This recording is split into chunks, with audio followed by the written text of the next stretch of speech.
Good evening, everyone. Welcome to tonight's meeting. Thanks all for joining us. I'll now introduce the leader of the Workers' Party, George Galloway.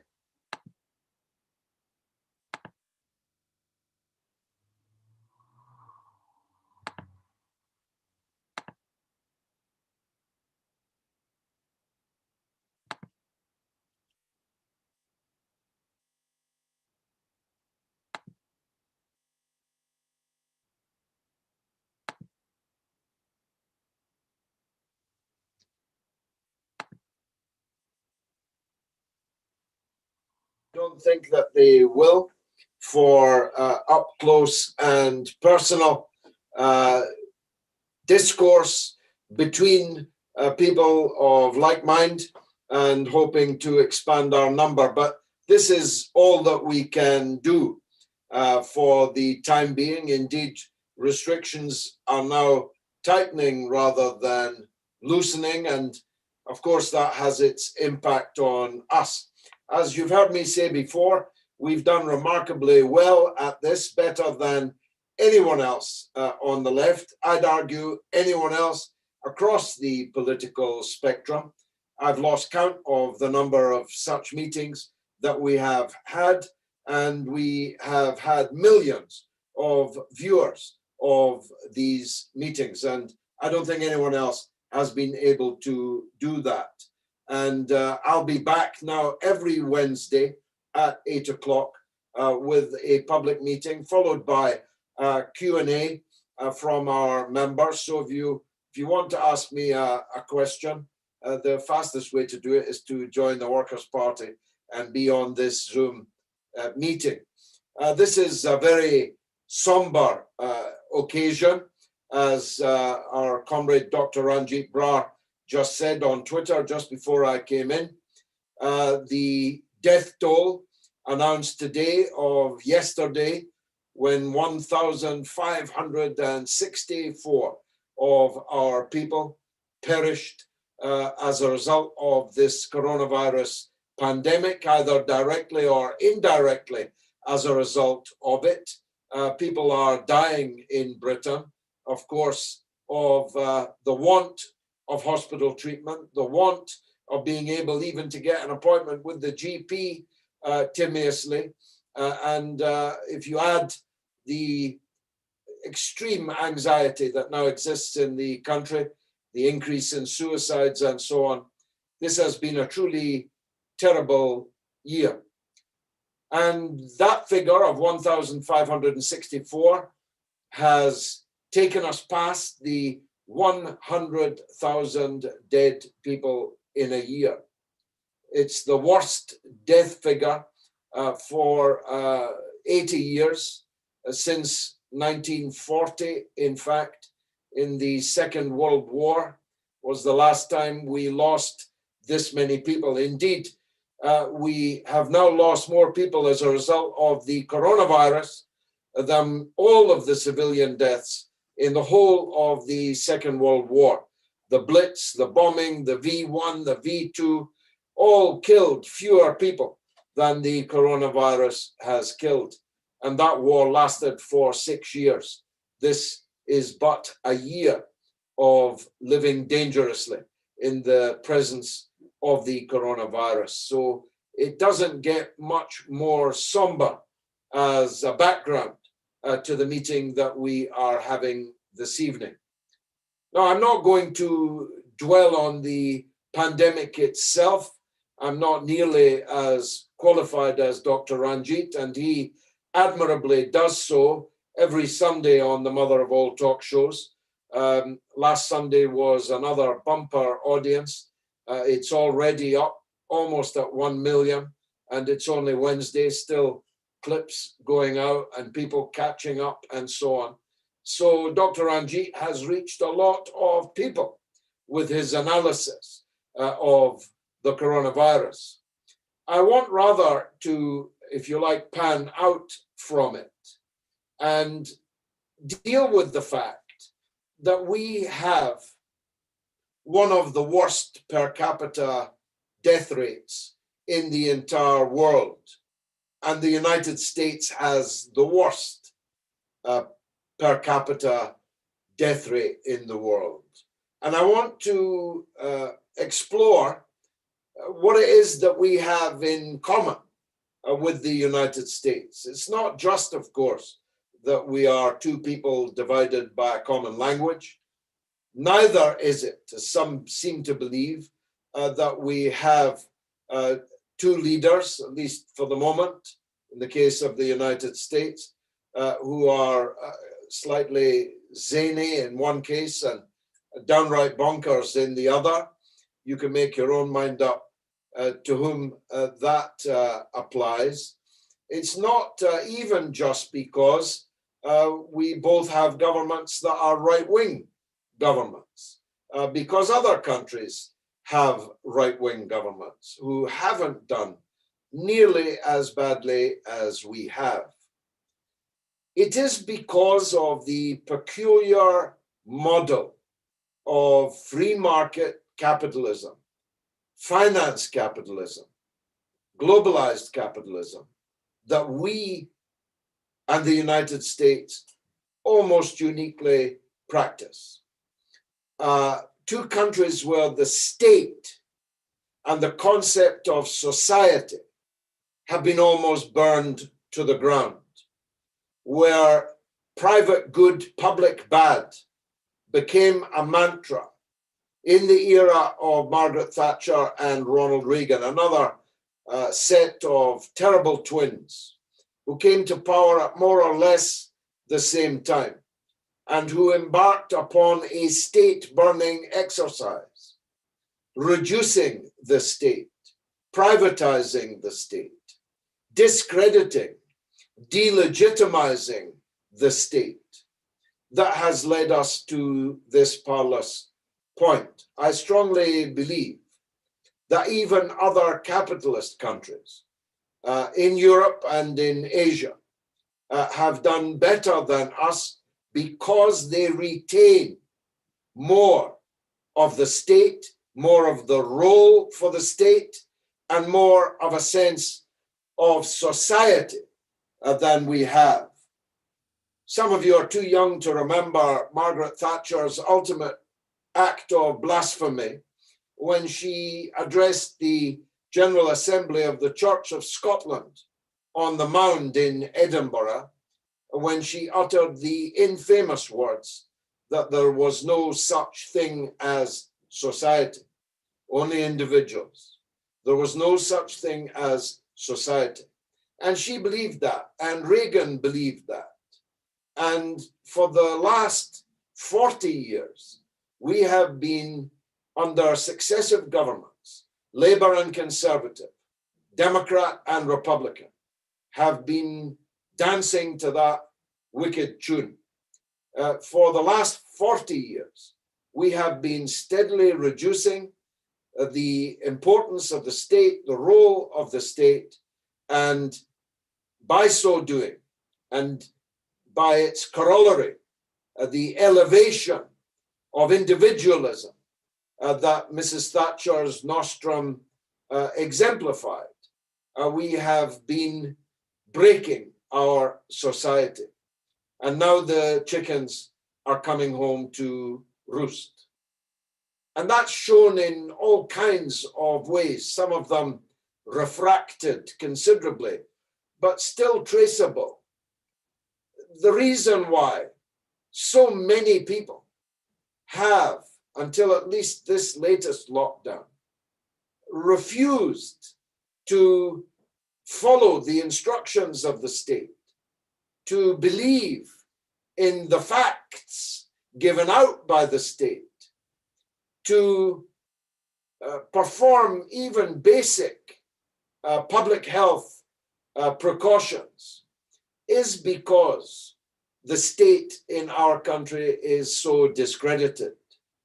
And that period began with Mrs. Thatcher, but accelerated with the Tony Blair years, the Blair era.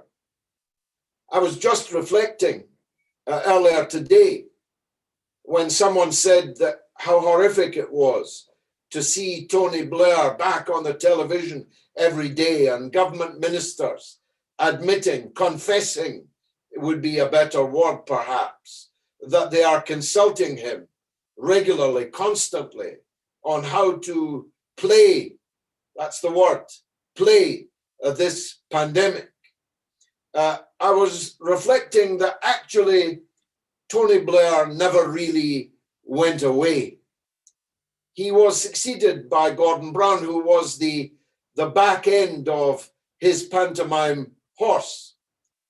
And he succeeded in Blairising even the Conservative Party under David Cameron and the brief Theresa May interregnum. There wasn't really sixpence you could slip between the Blair and Cameron eras. And during the Corbyn leadership of the Labour Party, Tony Blair was in command of the vast majority of Labour MPs. And now Keir Starmer sits on his knee like a mannequin or a ventriloquist's dummy, and Blair is in control of the Labour Party again. And now that the Conservatives are surely shaping up to make him, I'm not making this up, the coronavirus czar, you can say, therefore, that the period of Blairism has lasted from his taking over the Labour Party in, I think, 1994 to 2021. That's a long time for what were effectively two eras that were dedicated to the same goal. Mrs. Thatcher, when asked what her greatest achievement was, answered in two words: Tony Blair. And so the Thatcher-Blair eras have therefore lasted for 40 years. And in that 40 years, so much that still was good about our country, still admirable about our country. Our manufacturing capacity, our engineering genius, our capabilities in all kinds of fields have, of course, been similarly burned. But over that period, the notion that the state was central to British life has been completely lost. And in the good times, that doesn't matter perhaps quite so much. But when faced with something like this pandemic, which requires a national response, which requires national cohesion, requires a strong and efficient and competent state, able to mobilize its people around a set of key public health measures and mobilizations, we suddenly find we don't have it anymore. We don't have the capability of doing that anymore. The atrophy, the deliberate wasting of the sinews of public life are what has led us to this pass. Now, of course, we've been here before. In 1940, the political class had to eject the feeble and venal ruling elite because another existential threat had come along in the form of Hitler fascism and the blitzkrieg conquering of Europe and the peril of Nazism being at our gates at the Channel ports. But then at least Churchill was able to come to power and form a government of all the talents. Boris Johnson, a pound shop Churchill, has formed a government of no talents at all. When I look at the people holding high office at Westminster and in Whitehall, for that matter, I wonder, it's like watching an episode of Fawlty Towers, really. They have lurched from one cockamamie position, usually adopted far too late, to another, equally zany, proposition. The idea that two utterly contradictory policies can be held at the same time is an example of that. You've heard me say before, we went from a too late lockdown to a too early lifting of the lockdown, and then we stampeded everyone to the restaurants and paid half their bill, only to lock down again, only to lock down further, but all the time not doing it right. I gave another example earlier today. Dr. Brar has been calling for 10 months on my show to utilize entirely empty hotels so that people could be taken out of the hospital environment at the appropriate stage and either be treated or be recuperating there, where they were not leaving a pall of gloom and potential infection in hospitals, such that people are terrified to go into them. My own wife had to have a home birth in August of last year because the last place on earth that we wanted to be was in a hospital. We built Nightingale hospitals and then never used them. And some of them have actually been knocked down now, and some of those that were knocked down are having to be rebuilt. The catalogue of failures would be bad enough if incompetence were the only thing on view here. But what's also become obvious, and again, this is only 40 years in the making. Prior to that, I don't believe that this would have been true.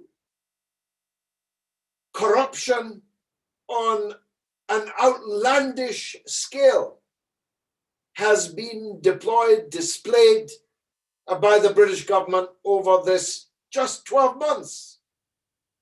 Billions, tens of billions of pounds of taxpayers' money has been given to people either with no qualifications whatsoever for the contracts that they have been given, or with only one qualification, that they were related to the Conservative Party in one way or another. I mean, literally related in some cases, metaphorically related in the sense that the crony capitalism that is on display here, we thought it couldn't get worse than when they gave a ferry contract to a company with no ferries. But it has gotten much worse over the course of this last 12 months. And none, virtually none, of the expenditure that has been made has worked. There is no trace or track of the track and trace system. There are millions of workers who still do not have even the basic personal protection equipment. There are millions of workers, bus drivers, train crews, supermarket workers, care home workers, and many, many others who still haven't access to coronavirus tests. This has been a catalogue of corruption as well as incompetence.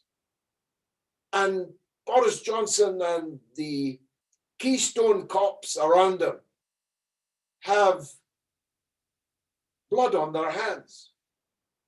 And that's why I keep saying when people talk about a public inquiry after this, I want trials after this. I want people put on trial for corporate manslaughter, for criminal negligence, and for corruption.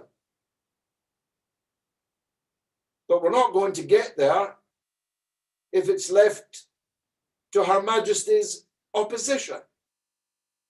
I don't often agree with Boris Johnson, but when he said today that Sir Marcus Rashford, OBE, was a much better leader of the opposition than Sir Keir Starmer, KBE, I felt a roar going up around the land. Marcus Rashford has fought for poor children throughout this crisis and held down a day job, banging in goals for the team that's now back where it should be at the top of the league, Cock of the North. Rashford's doing this part-time, and he's doing a better job than Keir Starmer. And as to his Keystone Cops, nobody even knows who they are. What's their name? I keep seeing people on television sounding like desiccated calculating machines, telling us how responsible they're going to be, how fiscally austere they're going to be, while Rishi Sunak is writing checks for billions. Labour is playing the role of Philip Snowden, the Iron Chancellor with ice in his veins of the national government of Ramsay MacDonald, Stanley Baldwin et al. This Labour opposition is beyond a joke. It's an abuse of the Trade Descriptions Act to call these people either Labour, the clue one would have thought ought to be in the name, or even the opposition, because they're not the opposition. They support Boris Johnson until the very last minute before he's about to change his mind. And they change their mind also. A very good example of being the issue of school closures just a week or so ago. And so I can't help feeling that we have come into being as a workers' party at a time when the governing class and the official opposition are equally unfit for purpose, leaving open a whole swathe of political territory that, if we can get the right set of ducks in a row, we as a party and the ideas that we stand for can quickly grow, even more quickly than we have grown already in our first year of existence. Because we're talking common sense socialism. It's common sense and it's also socialism. We believe in the importance of the state. We believe that no country really is a country unless it's got a proper state.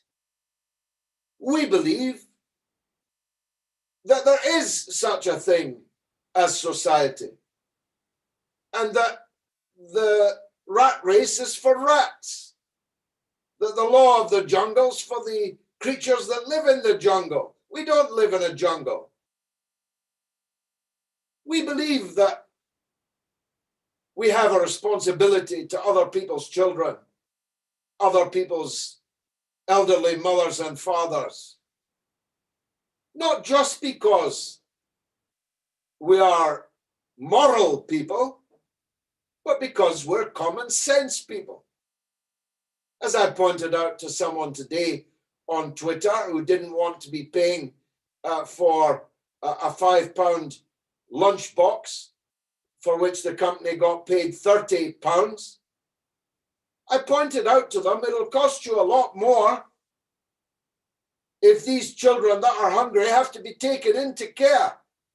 It'll cost you a lot more if these hungry children grow up to lead stunted, antisocial lives, and you've got to put them in jail where it'll cost you more that it costs to send a child to eat him.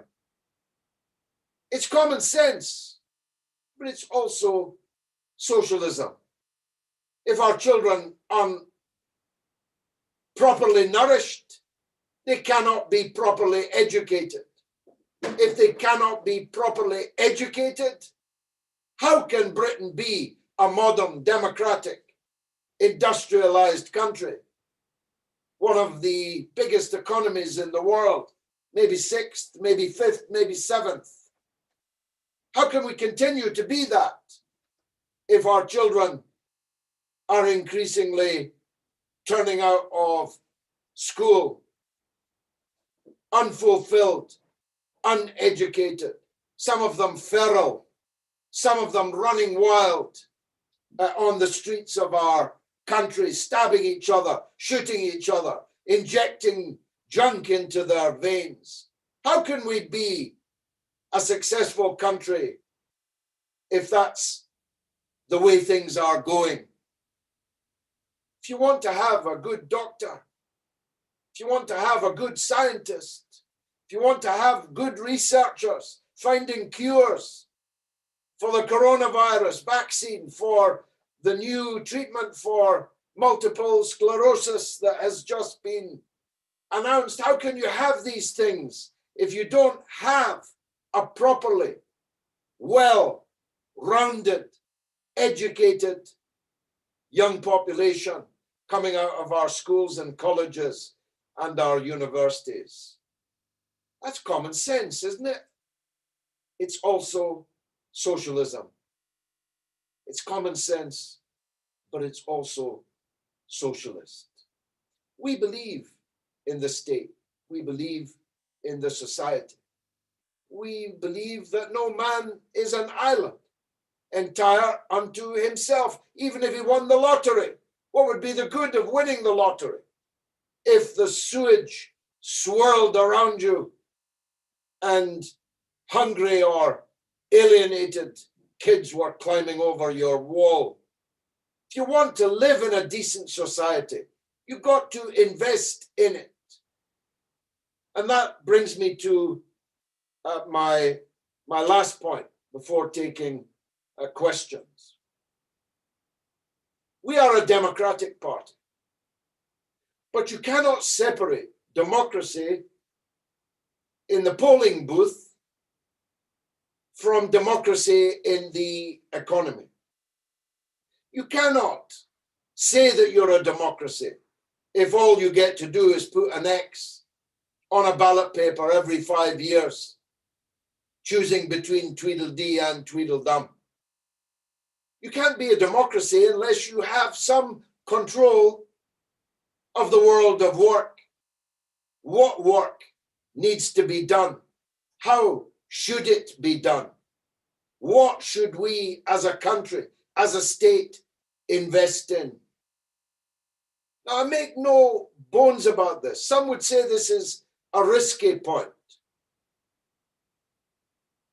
But the Chinese economy, contrary to propaganda, is not a capitalist economy. It has capitalism in it, and very successful capitalism it is too. But that capitalism exists in a country where the state plays the leading role. 80% of all businesses in China are owned by the state. The other 20% are doing fine, unless they behave corruptly, in which case they are promptly arrested and suffer the most condign punishment, as the chief executive of a leading bank has just done, found guilty of more than $200 million worth of corruption and sentenced to death. What a difference. That happened in Britain, he'd get put in the House of Lords. But you see, China's economy is working precisely because it has that mix of public and private, state and free enterprise. with the state playing the leading role and setting the regulations, the parameters and the boundaries? Where would you feel more optimistic about your kids growing up right now? China or Britain? Ask that question of yourself and of others. Now, I'm not advocating Britain become China, though I do support good relations between Britain and China. China is China and Britain is Britain. We'll have to make our own path to socialism, socialism in the colours of Britain, cognizant of the culture and the history of Britain. But I'm absolutely convinced that the cataclysmic failure of our political system and our economic system right at this moment makes the case for common sense socialism unanswerable. And it's our duty to take that case to every corner of this small island, green and pleasant land in which we hope one day to build the new Jerusalem. Thank you very much indeed for listening. Thanks very much, George. Brilliant. I've got some questions and contributions waiting from participants. So I'm going to come to Alan in Wolverhampton first. Alan, if you're ready to unmute there. Yeah. Can you hear me? We can. Yes. Yeah, great. Just a quick one. Hello, George. Hi, Alan. How will we counteract any potential future censorship from social media, e.g. the Trump Twitter ban? It's a very big issue, this. I thought about making my whole talk about this evening, but decided against it. So I'm glad that you have raised it. As I put it in a video I made for Gayatri just a couple of days ago, there's a conga line of useful idiots dancing on the grave of Donald Trump's Twitter account.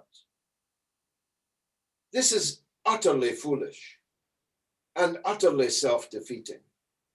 If big tech can shut down the President of the United States, how easy would it be, do you think, for them to shut down you or me or us or anyone outside of the prevailing orthodoxy?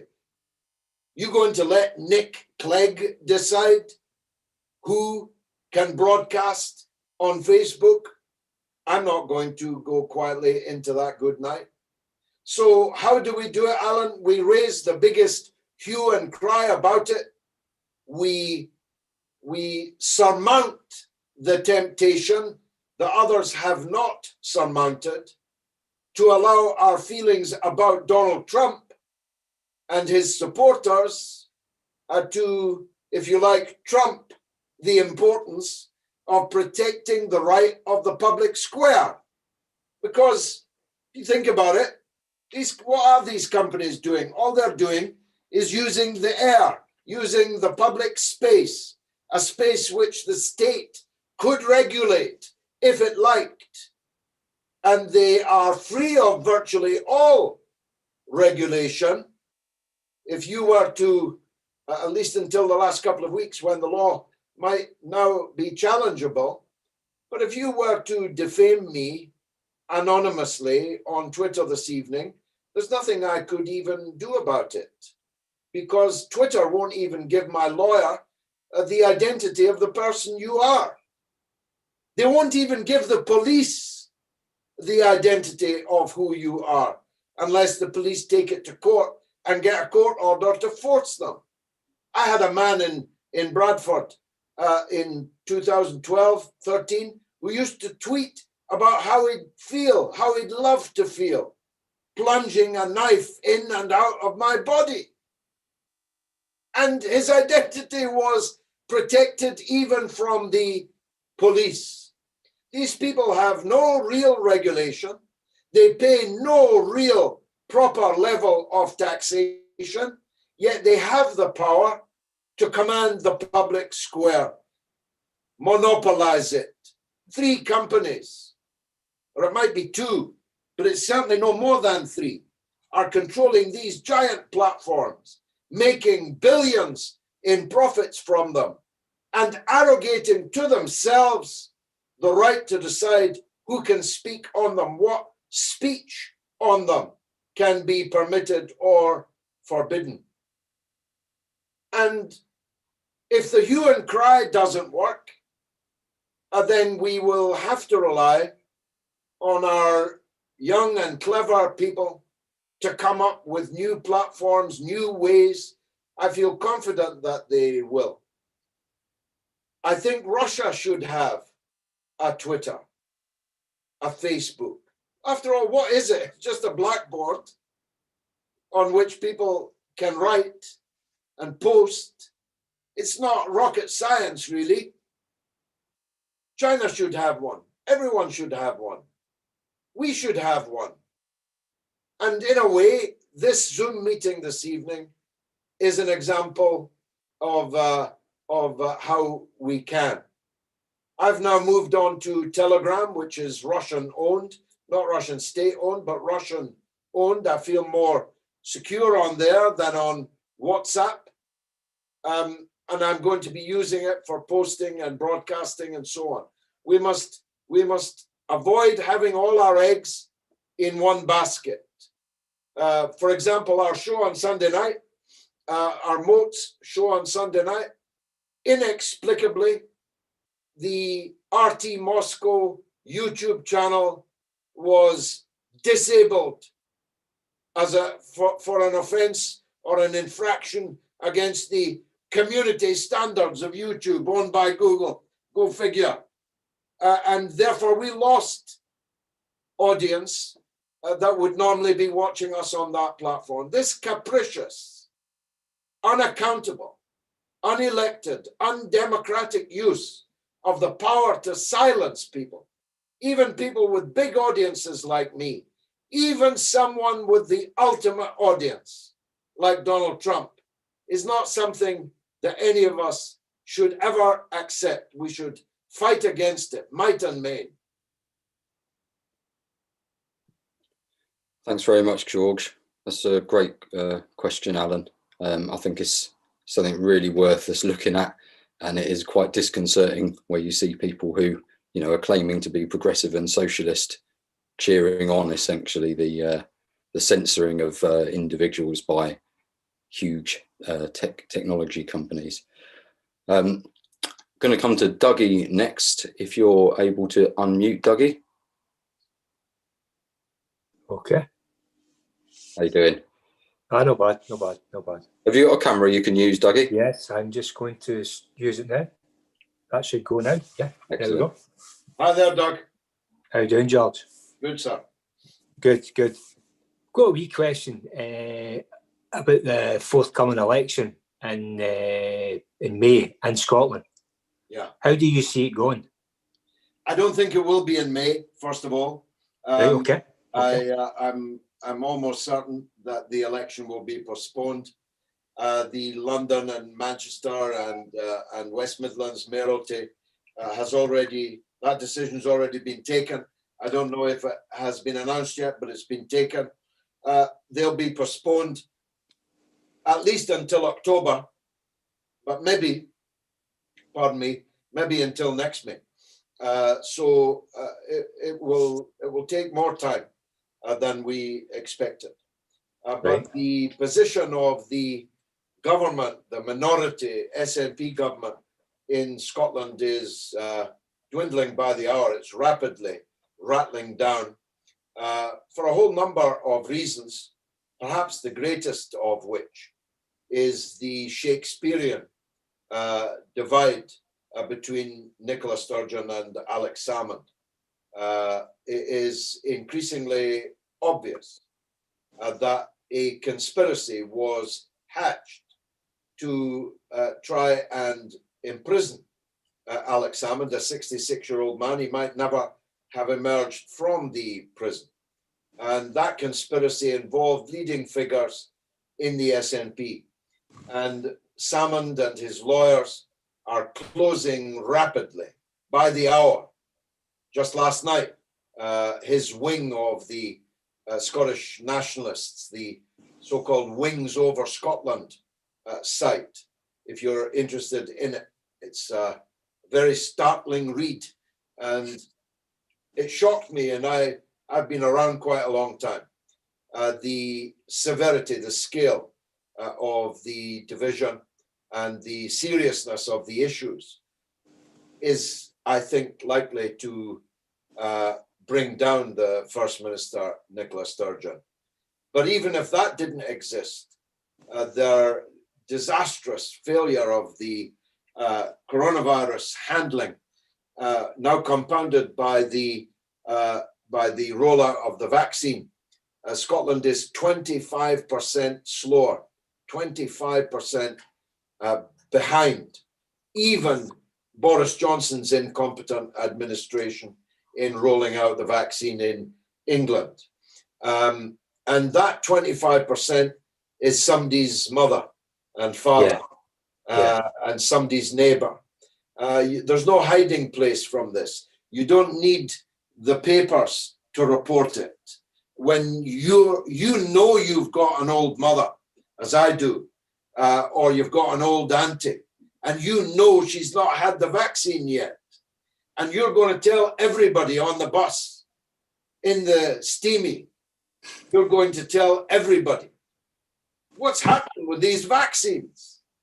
How can a country of just 5 million people be so disastrously handling this whole affair? There are many, many others. The exam fiasco, the building two ferries that cost 5 times the budget and are now 8 years behind completion date.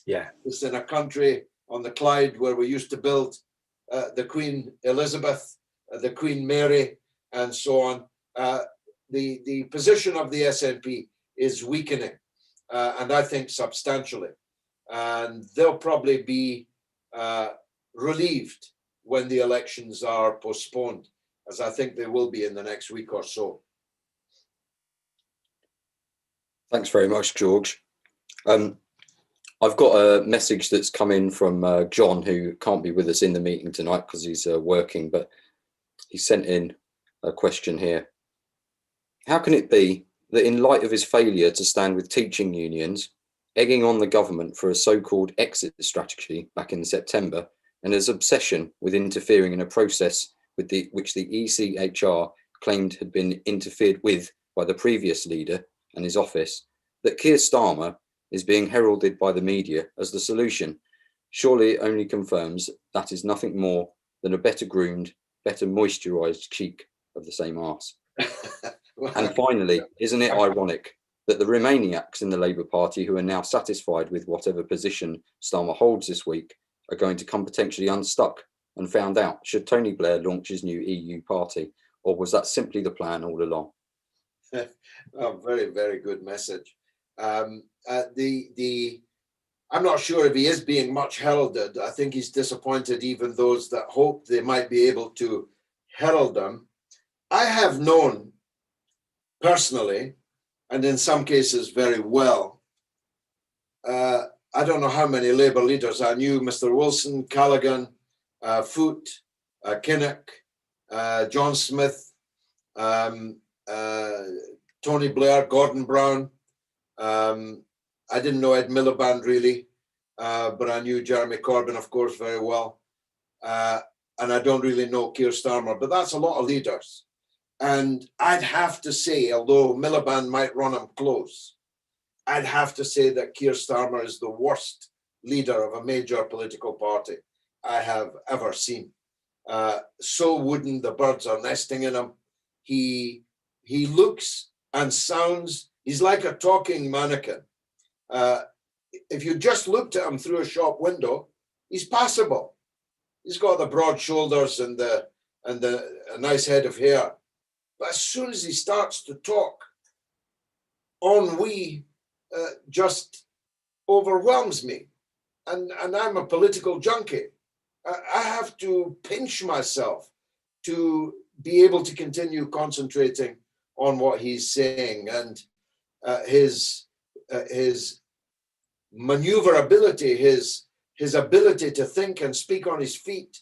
He's like the Tin Man in The Wizard of Oz. I mean, talk about clanky. You can almost hear the clanks as he adjusts under fire. He's not the answer. I mean, Rebecca Long Bailey would not have been any better in my view, but it's a measure. You get the leaders that you deserve in the end, don't you? If your political organization is so rotten, it's unlikely you're going to have in your leading ranks someone that can emerge and transform that. The level of mediocrity of Keir Starmer is a result of the level of mediocrity in the British Labour Party, and especially in its parliamentary ranks. And that's been clear for a long time. Corbyn was never the leader of the Labour Party in Parliament. The Labour Party in Parliament was at least 90% against him. And most of those were doing everything that they could every day to undermine him and, if possible, destroy him, break him. And an outfit like that isn't going to produce anybody better than Keir Starmer. And I'm afraid they're stuck with him. They've made their bed, they'll have to lie in it. Thanks very much, George. Helen, I'm going to come to you next, if you're able to unmute. Thanks, Rob.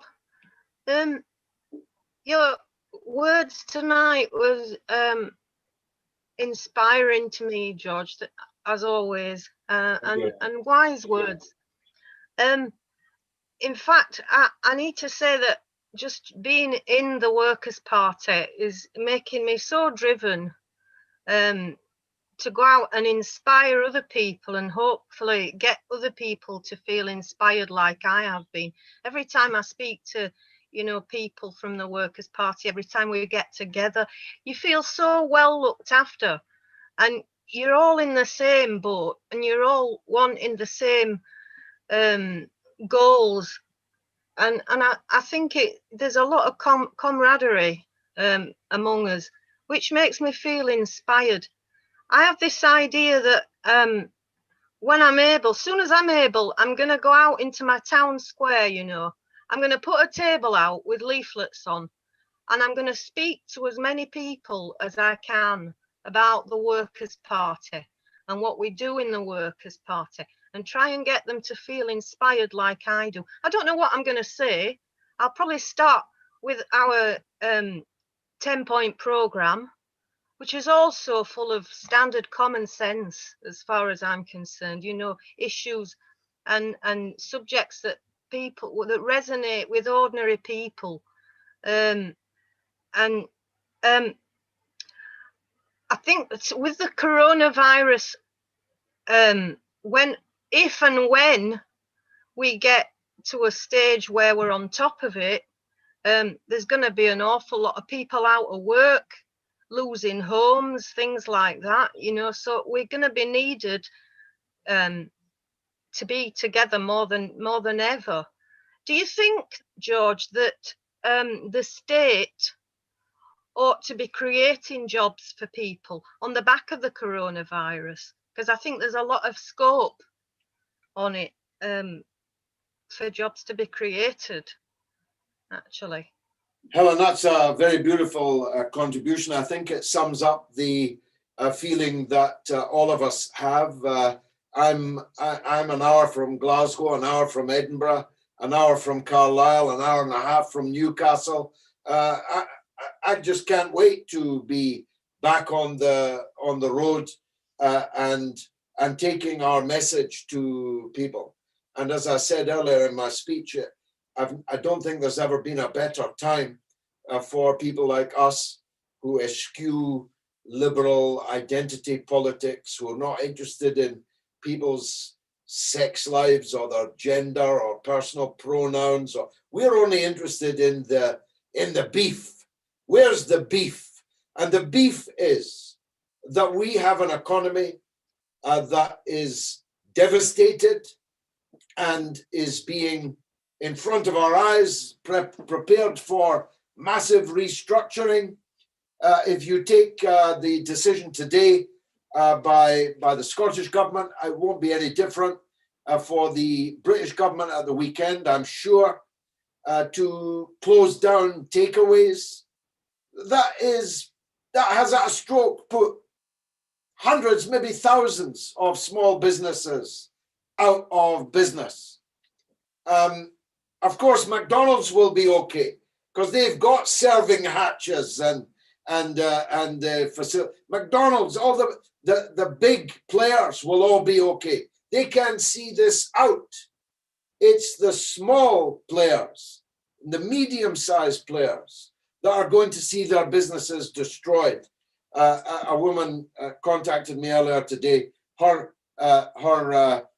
takeaway shop will never reopen because she was hanging on by her fingertips anyway, and that's 5 jobs gone. Her and 4 other workers, women workers, redundant now as a result of this decision today, which doesn't even have any scientific basis, by the way. But that's going to happen everywhere.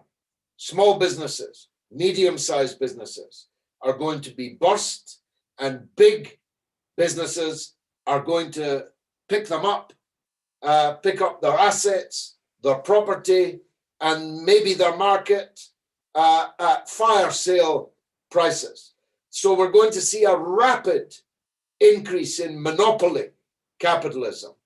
I mean, Amazon could more or less buy the whole economy right now with its cash balance, because Amazon and a few other players have, of course, not only not lost money in this period, but have made a gigantic mountain of cash, and they'll be buying up newspapers, television channels, film companies, anything that's available in the market, they'll buy them up. So we're going to have much more monopoly capitalism. It's already overwhelmingly monopolistic, but it's going to be much worse in terms of the pattern of ownership in the economy.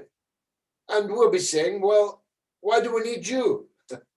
If we've got a distribution company that can deliver at the drop of a hat, that provides a good service, it's the same service everywhere, why do we need you? The government could do that. The state could do that. And the people that are being thrown onto the dole in the coming 12 months, will be demanding that the state provides work for them. It's not as if there's no work to be done. You know, this is one of the great weaknesses of the capitalist case. You've got mass unemployment and you've got masses of jobs that need done. Do you need to be Einstein to say, we've got all these jobs that need done and we've got all these people that could do them? Isn't it common sense to put the people to work? It is common sense, but it's also socialism. Thanks, Helen. Thanks very much, George. I've got a nice message that's come in from Terry, one of our members up in the Northwest region. I'll read this message out and then I'll go to Alexandros if you're able to mute yourself in a minute or so. So from Terry, he says, "It has been a dream of mine for many years to have the trade unions working alongside a political party that truly represents the working class and is the ultimate goal for me. The main priority for me is to win trade union activists over to the Workers' Party. To this end, we need to show solidarity with all trade unions in their disputes and on their picket lines in all our respective branch secretarial areas." Thanks very much, Terry. I think we can... Well, I must say my comrades in the leadership are doing a great job on that. I mean, disputes that I would not actually even know were happening are being picked up by the centre at the Workers' Party and brought to a wider audience. And of course, there are real limits, practical limits, as well as limits of size to what solidarity we can offer, but we do offer what we can. And we publicize the cause, the case, the arguments of the workers in all these circumstances. We are very clear about, we chose the name Workers' Party for a reason. We believe that the workers create all wealth, and in periods of or instances of conflict between labor and capital, we're with labor. We are with the workers always, and they can always count on us. And whatever organizational, as we get bigger and stronger, whatever resources we can offer to them, then that's exactly why we exist. We are for the workers always. That's right. Thanks very much, George. I'll come to Alexandros next, if you're able to unmute.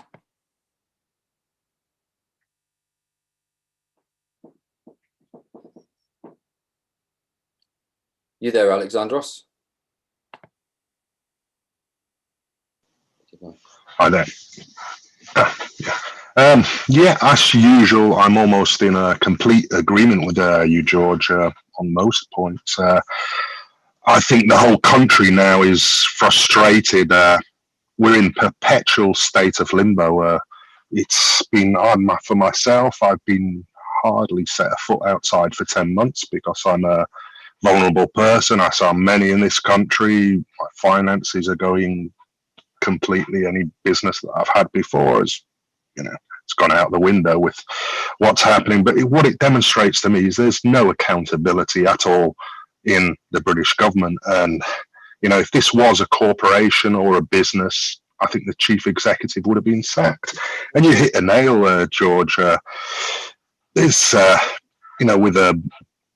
with the social media aspect to it, it just further demonstrates what's going on. I think we saw Jack Dorsey, head of Twitter, actually shut up the sitting president of America. And whereas I think in China, there was Xi Jinping actually shut up Jack Ma, who also runs social media in China.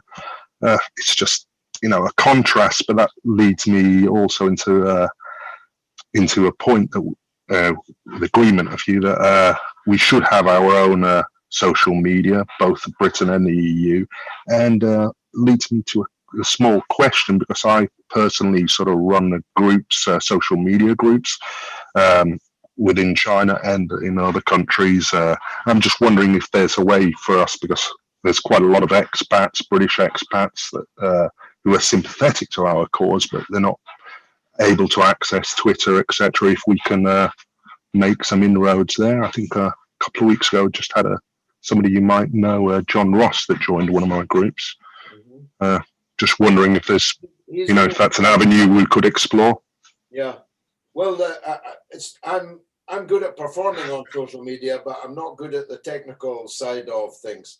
So I don't know what our capabilities are, but we do have comrades at the center who understand these things well, and in fact, my own wife does. So we'll look at that. We'll talk about it. I've been asking RT for actually a couple of years now, more than a couple, for progress on a Russian platform in English that would at least be impregnable to a Jack Dorsey or a Nick Clegg. Imagine, we're in the hands of Nick Clegg.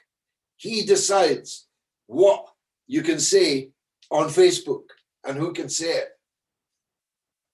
They must be hard up.